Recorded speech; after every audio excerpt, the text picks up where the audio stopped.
রহমতুল্লাহি ওয়া বারাকাতুহু। আমাদের নিউ কলোনি জামে মসজিদের খতিব মহোদয়, ইমাম মহোদয়, মসজিদ কমিটির সকলকে ধন্যবাদ জানাই। মাত্র 3 দিন আগে আপনাদের সকলের দোয়ায় পরম করুণাময় আল্লাহ তাআলা তৌফিক দান করেছেন যেন আপনাদের সেবা করবার জন্য একটা দায়িত্ব সরকারের পেয়েছি, শিক্ষা মন্ত্রণালয়ের দায়িত্ব। শিক্ষা মন্ত্রণালয়ের দায়িত্ব নিয়ে যেমন আপনাদের জন্য কাজ করছি, পুরো দেশবাসীর জন্য কাজ করছি এবং করে যাব। আপনাদের এলাকায় ঢাকা 13-তে আপনারা সম্মতি দিয়ে আমাকে নিয়ে এসেছেন আপনাদের পার্লামেন্টেরিয়ান হিসাবে। সো আপনাদের এলাকার দায়িত্ব, আপনাদের এলাকার সেবা, জাতীয় সংসদে আপনাদেরকে রিপ্রেজেন্ট করার দায়িত্ব সবকিছু আপনারা আমার উপরে দিয়েছেন। পরম করুণাময় আল্লাহ তাআলা সে তৌফিক দিয়েছেন, আপনারা ওসিলা হিসেবে আমাকে দিয়েছেন। তো মন্ত্রীর দায়িত্ব পাবার পর আজকে প্রথম জুম্মা আপনাদের সকলের সাথে সেই জুম্মা আদায় করতে এসেছি। এই সৌভাগ্যের জন্য আপনাদেরকে ধন্যবাদ জানাই, আপনাদেরকে অসংখ্য আন্তরিক ধন্যবাদ। হ্যাঁ জি, আচ্ছা, আমাদের নারী মুসল্লিরাও আছেন, আপনাদেরকেও সালাম, আসসালামু আলাইকুম। আমরা সামনে অনেক কিছু করতে চাই, আজকে অল্প একটু সময় যেহেতু খতিব মহোদয় দিলেন, আমি লম্বা কথা হয়তো সামনের দিনগুলোতে আপনাদের সাথে এসে অনেকবার বলবো, তখন শুনতে শুনতে টায়ার্ড হয়ে যাবে। আমি জানি নির্বাচনকালীন সময় আপনারা অনেকে আমাকে বলেছেন আপনাকে পাওয়া যাবে কিনা, দেখা যাবে কিনা। আমি আপনাদেরকে আজকে এখানে এই মিনবারের সামনে দাঁড়িয়ে, পবিত্র মসজিদে দাঁড়িয়ে বলছি খুব তাড়াতাড়ি আপনারা টায়ার্ড হয়ে যাবেন, এই লোক এত কথা বলে কেন, আমাদের মধ্যে এত আসে কেন, থাক না, মন্ত্রী পাড়ায় থাক। আমার সেটা প্রচেষ্টা থাকবে, কারণ দায়িত্ব আপনারা দিয়েছেন, আপনাদেরকে নিয়ে দায়িত্ব পূরণ। আমি প্রথম একটা জিনিস আপনাদের সকলকে বলেছিলাম যে প্রত্যেক মাসে আমরা উন্মুক্ত টাউন হল মিটিংয়ের ব্যবস্থা করব, যেন আপনারা সকলে এসে প্রশ্ন করতে পারেন, এলাকা সম্বন্ধে জানতে পারেন। যেহেতু আমরা মাত্র দায়িত্ব নিয়েছি এবং দায়িত্ব নেওয়ার সাথে সাথে রোজার মাস চলে এসছে এবং একই সাথে শুধু এলাকার দায়িত্ব না, জাতীয় মন্ত্রণালয়ের দায়িত্বও পড়েছে। সো আপনাদের সম্মতি চাই, আপনাদের পারমিশন চাই। যেহেতু আমি প্রমিস একটা করেছি আপনাদের কাছে, আপনাদের পারমিশন ছাড়া তো সেটা কোনো ব্যত্যয় ঘটাতে পারি না। আপনাদের পারমিশন চাই যে আমরা প্রথম টাউন হলটা শুরু করি ঈদ উল ফিতরের পর থেকে। ঈদের এই রোজার মাসের পরে যে আমরা প্রথম টাউন হলটা শুরু করি, তাহলে আপনাদেরও সুবিধা হবে, আমাদেরও সুবিধা হবে। কিন্তু তারপর থেকে মানে এপ্রিল মাস থেকে প্রত্যেক মাসে আমরা টাউন হল করবো এবং এটা লিখিত আকারে আপনাদের সকল যত সোসাইটি আছে, যত কমিটি আছে, প্রত্যেকটা মসজিদ কমিটির কাছে আমরা লিখিত আকারে অফিসিয়ালি, মানে সরকারি অফিসিয়ালি আমরা পৌঁছে দেবো আপনাদের কাছে প্রত্যেক মাসে কখন কোথাও কিভাবে হবে।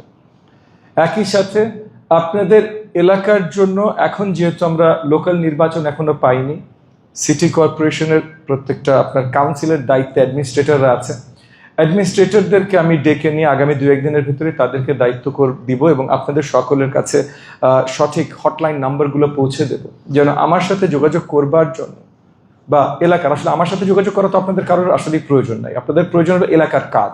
সো আপনারা যখন আমার সাথে যোগাযোগও করবেন, নিশ্চয়ই এলাকার কাজের জন্যই যোগাযোগ করবেন।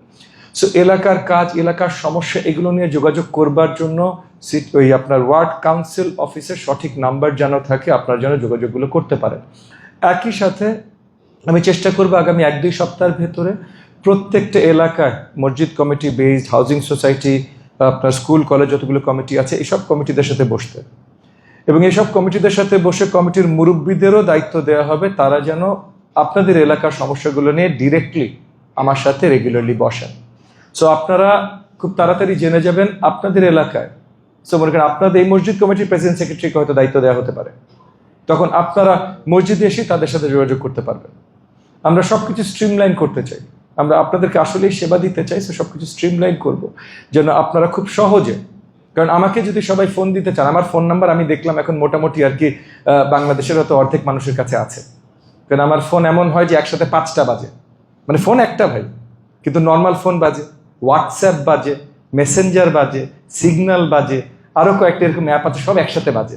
সো আমি কোনটা ছেড়ে কোনটা ধরবো, সবাই ফোন দিলে আমি ধরতে পারবো না। বাট পয়েন্টটা হলো যে আমাকে যেন ফোন দেওয়ারই প্রয়োজন না হয়, আপনাদের কাজগুলো যেন সঠিকভাবে, প্রয়োজনগুলো যেন আমার কাছে সঠিকভাবে পৌঁছায়, কাজগুলো যেন সঠিকভাবে হয়, সেটার জন্য আমরা আগামী 1 সপ্তাহের ভিতরে চেষ্টা করবো দায়িত্বপ্রাপ্ত দিয়ে, যেমন যেটা বলো আপনাদের মসজিদ কমিটি প্রেসিডেন্ট সেক্রেটারি হতে পারে, সেটা আপনাদের কাছে পৌঁছে যাবে। আমরা একটা জিনিস মনে রাখবেন, এই সরকার জনাব তারেক রহমানের নেতৃত্বে, মানে আমাদের মাননীয় প্রধানমন্ত্রীর নেতৃত্বে এই সরকার এসছে আপনাদের সেবা দেওয়ার জন্য। কোথাও কম হতে পারে, কোথাও বেশি হতে পারে, কিন্তু এই সরকার জনাব তারেক রহমান এসেছে সেবা দেবার জন্য, এবং জনাব তারেক রহমানের উম্মাহ হিসেবে বা তার রিপ্রেজেন্টেটিভ হিসেবে আমি এখানে আছি। অন্য কোথাও যদি কমও হয়, বৃহত্তর মোহাম্মদপুর মানে ঢাকা 13 আসনে কোনো কমতি থাকবে না ইনশাল্লাহ। আমি এখানে আজকে মসজিদে দাঁড়িয়েও আপনাদেরকে প্রমিস করে যাচ্ছি, কোনো কমতি থাকবে না। তো সেই জায়গা থেকে আপনারা আশ্বস্ত থাকবেন, এই এলাকার সকল সমস্যার সমাধানে আমরা কাজ করব। আপনাদেরকে নিয়ে আপনাদের প্রয়োজন আছে, আপনারা বিশ্বাস রাখবেন। এবং আমি আপনাদের মাঝে আছি। আজকে জুম্মায় এসেছি, আগামীতে হয়তো আসতে আবার কয়েক মাস পর আসতে পারি, কিন্তু রেগুলারলি আমাকে আপনারা পাবেন, এটা মনে রাখবেন। আমার জন্যও দোয়া রাখবেন। এখানে আপনাদের সেবাই আছি সারাদিন রাত। গত 1 মাসে কয় রাতে পুরো রাত ঘুমিয়েছি এটা আসলে আমি নিজেও জানি না। অনেক রাত আছে পুরো রাতই ঘুমাই নাই। 3 দিন আগে মন্ত্রিত্ব দায়িত্ব পেয়েছি, গত 2 দিন কোনো ঘুম হয় নাই। আমাদের শিক্ষা ব্যবস্থার অবস্থা এতই শোচনীয় যে মানে কোন কোন জায়গায় খারাপ এটা বুঝতে আমার আরো 10-15 দিন লাগবে। সো এই জায়গাগুলোতে আপনারাও দোয়া রাখবেন, আপনারা একটু একটু একটু পেশেন্স, একটু ধৈর্য দেখাবেন আমার প্রতি।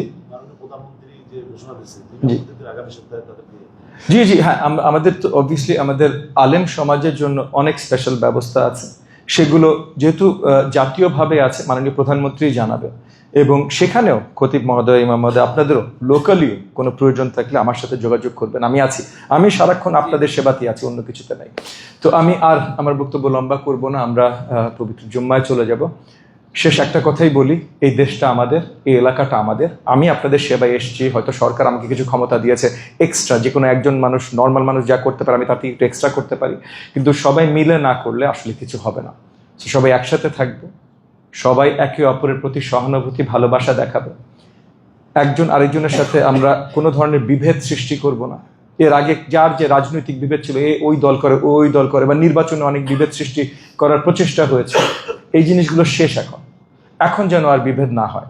আপনি জামাত পছন্দ করেন ভাই, করেন, কোনো অসুবিধা নাই, এলাকা আপনারও। আপনি আওয়ামী লীগ পছন্দ করেন, করেন ভাই। আপনি বিএনপি পছন্দ করেন, করেন। যেই দল ইচ্ছা, বামপন্থী ডানপন্থী, শুধু এলাকার কোনো ক্ষতি করবেন না এবং সবাই মিলে এলাকার ভালো কাজটা করি।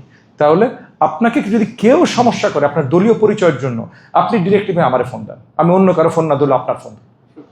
কেউ যদি আপনার জন্য সমস্যা করে, আপনি আওয়ামী লীগ বলে সমস্যা করছেন, আপনি জামাত বলে সমস্যা করছেন, কেউ যদি করে, কেউ না ধরলে আমি ধরবো ভাই। এটা নিয়ে দুশ্চিন্তা করবেন না, কিন্তু এলাকার জন্য সবাই একসাথে কাজ করি। আপনাদের সকলকে অসংখ্য ধন্যবাদ। আবারও জুম্মা মুবারক। আসসালামু আলাইকুম ওয়া রাহমাতুল্লাহি ওয়া বারাকাতুহু।